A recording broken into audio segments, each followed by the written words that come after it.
नमस्कार।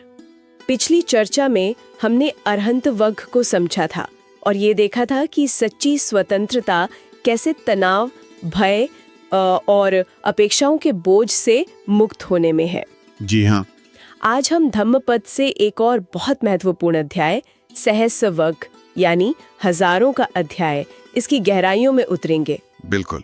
हमारे स्रोत रहेंगे गाथाएं 100 से 115। हाँ। और देखिए, इस विश्लेषण का मकसद है बुद्ध की इस शिक्षा को समझना कि जीवन में मात्रा से ज्यादा गुणवत्ता क्यों मायने रखती है। सही बात है। चाहे वो हमारे विचार हों, शब्द हों या फिर हमारे कर्म। तो चलिए इस विचार को जरा खोल कर देखते हैं। बिल्कुल। सहस्र जैसा आपने कहा, इसका मतलब है हजार, पर यहाँ ये सिर्फ एक नंबर नहीं है। अच्छा। हाँ, ये प्रतीक है, मतलब अनेकता या मात्रा का। बुद्ध इस पूरे अध्याय में बार बार यही बात सामने लाते हैं कि हजार बेकार चीजों से एक सार्थक चीज कहीं बेहतर है। जैसे हजार निरर्थक शब्द बोल दिए, उससे अच्छा है एक ऐसा शब्द जो शांति दे। या 100 साल यूं ही लापरवाही में जी लिए, उससे एक दिन सचेत होकर समझदारी से जीना बेहतर है। सही। तो मूल बात यही है, सतह नहीं गहराई, गिनती नहीं सार, शोर नहीं बल्कि शांति या अर्थ। तो पहली ही गाथा 100 इसी से शुरू होती है ना। हजार निरर्थक शब्दों से वो एक शब्द बेहतर है जिसे सुनकर शांति मिले। जी। आज के दौर में अगर सोचें, जहाँ इतनी इंफॉर्मेशन ओवरलोड है, शब्दों का सैलाब है, ये बात तो मतलब बहुत ज्यादा रेलेवेंट लगती है। बिल्कुल लगती है। अनगिनत मैसेज, पोस्ट्स, इनके बीच कोई एक सच्ची शांति देने वाली बात, वो ढूंढना भी मुश्किल है और उसकी कीमत भी बहुत ज्यादा है। पर ऐसा क्यों है? मतलब एक शब्द हजार से भारी कैसे हो सकता है? देखिए, बात शब्दों की ताकत की है।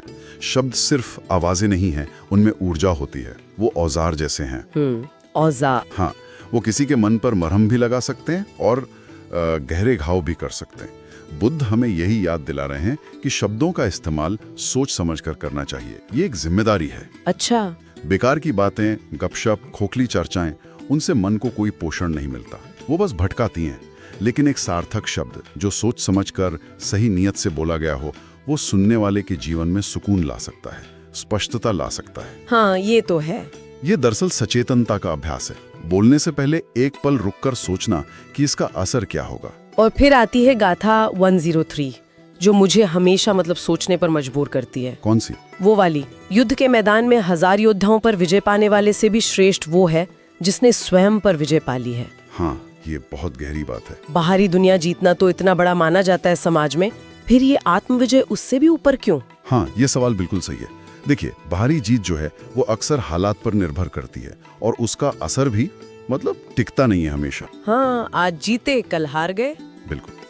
लेकिन आत्मविजय का मतलब है अपने अंदर के दुश्मन, जैसे हमारा गुस्सा है, लालच है, ईर्ष्या है, अज्ञान है, इन पर काबू पाना। और ये लड़ाई कहीं ज्यादा मुश्किल है क्योंकि ये लगातार चलती है रोजमर्रा की जिंदगी में। इसके लिए गहरी आत्म जागरूकता चाहिए, अनुशासन चाहिए। सही। जिसने अपने मन को साध लिया, अपने विकारों को जीत लिया, उसे फिर बाहरी दुनिया की चीजें उतना परेशान नहीं कर पाती। ये स्थायी शांति और स्वतंत्रता का रास्ता है। इसीलिए बुद्ध इसे सबसे बड़ी जीत मानते हैं। ये तो आज के माहौल से बिल्कुल उल्टा लगता है। आजकल तो हर कोई ज्यादा के पीछे भाग रहा है। ज्यादा पैसा, ज्यादा फॉलोअर्स, ज्यादा सामान, ज्यादा उपलब्धियां। बिल्कुल। और यही तो विरोधाभास है, यही भ्रम है जिससे बुद्ध हमें निकालना चाहते हैं। हाँ। ज्यादा की ये दौड़ हमें अक्सर अंधहीन तनाव और एक तरह के असंतोष की तरफ धकेलती है। हम चीजें जमा करते जाते हैं पर अंदर का खालीपन शायद बढ़ता जाता है। सही कह रहे हैं। सहस्र वग्ग हमें इसी जाल से निकलने का रास्ता दिखाता है। बुद्ध की शिक्षा हमें याद दिलाती है कि जीवन की असली गुणवत्ता इस बात से तय नहीं होती कि हमने कितना कुछ पा लिया या कर लिया, बल्कि इससे तय होती है कि हमने जो भी किया उसे कितनी गहराई से, कितनी ईमानदारी से, कितनी जागरूकता से किया। आप देखें, मनोवैज्ञानिक भी यही कहते हैं कि जब लोग कम लेकिन सार्थक लक्ष्यों पर ध्यान लगाते हैं तो जीवन में ज्यादा संतोष महसूस करते हैं। वो कहानी भी तो है ना एक कुशल धनुर्धर की। हाँ। जो एक ही तीर में निशाना लगा देता था जबकि दूसरे सैकड़ों तीर चलाकर भी चूक जाते थे। ये बिल्कुल यही बात है, फोकस और गुणवत्ता। वही बात है। कुशलता अभ्यास में है, ध्यान में है, न कि बस अंधाधुंध कोशिश करते रहने में। और ये सिद्धांत हम अपनी रोजमर्रा की जिंदगी में उतार सकते हैं। कैसे? कुछ उदाहरण देंगे? जरूर। जैसे एक समय में एक ही काम पर ध्यान देना, आजकल जिसे सिंगल टास्किंग कहते हैं। मल्टीटास्किंग से अक्सर हमारी ऊर्जा बिखर जाती है और काम की क्वालिटी गिरती है। हाँ, ये तो होता है। रिश्तों में भी यही बात है। 100 जान पहचान वाले हों लेकिन सतही, उससे तो कुछ गहरे सच्चे दोस्त बेहतर है ना, जो सुख दुख में साथ हों। बिल्कुल। बोलने से पहले सोचना, क्या मेरे शब्द मदद करेंगे या दुख पहुंचाएंगे, शांति लाएंगे या क्लेश बढ़ाएंगे। ये सब उसी गुणवत्ता पर ध्यान देने का हिस्सा है। बुद्ध गाथा 110 में भी तो यही कहते हैं कि 100 साल पाप और असंयम में जीने से एक दिन शील और ध्यान में जीना कहीं बेहतर है। जीवन कितना लंबा है, इससे ज्यादा जरूरी है कि वो कैसा है, उसकी दिशा क्या है। तो कुल मिलाकर देखें, सहस्वज्ञ का जो संदेश है वो सदियों बाद भी उतना ही, बल्कि शायद आज की भागदौड़ भरी दुनिया में और भी ज्यादा प्रासंगिक है। बिल्कुल सही। एक ऐसी दुनिया जो हमें लगातार और ज्यादा के लिए उकसाती है, वहाँ बुद्ध हमें रुककर, ठहरकर उस एक चीज को खोजने और उसे महत्व देने के लिए प्रेरित करते हैं। हाँ। वो एक सार्थक शब्द, वो एक कुशल कर्म, वो एक सचेत क्षण जो जीवन को असली अर्थ और शांति दे सकता है। और ये हमें एक बहुत महत्वपूर्ण सवाल पे लाके छोड़ता है, सोचने के लिए एक दिशा देता है। क्या?